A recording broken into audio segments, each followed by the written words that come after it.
Mr. Speaker, doctors have called Scarborough ground zero for COVID-19. Scarborough is home to many frontline essential workers, many of whom are low-income, racialized, and facing increased risk of COVID due to the nature of their work.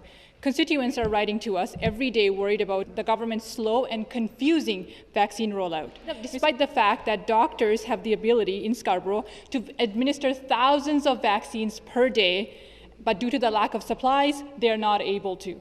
Why has this government not allocated an equitable amount of vaccines to the hard-hit regions like Scarborough?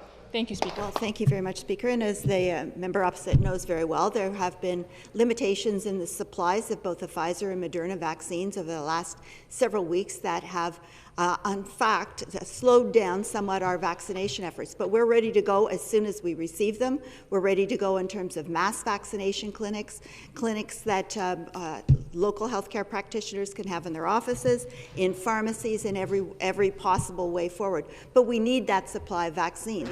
Speaker, with all due respect, a number of our vaccines were stuck in the freezers for weeks and weeks, and a number of the allocated ones that were given to Scarborough were actually sent off away from Scarborough to other regions that were not hit the same way as Scarborough was.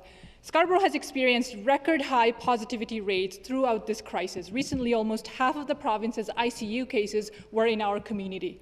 But despite the fact that Scarborough is still COVID hotspot, and despite the fact that families and workers in our region continue to be at bigger risk of the third wave, yesterday's announcement about the vaccine rollout is a confirmation of our worst fears, really. The province still doesn't have a plan to keep our communities and our families safe.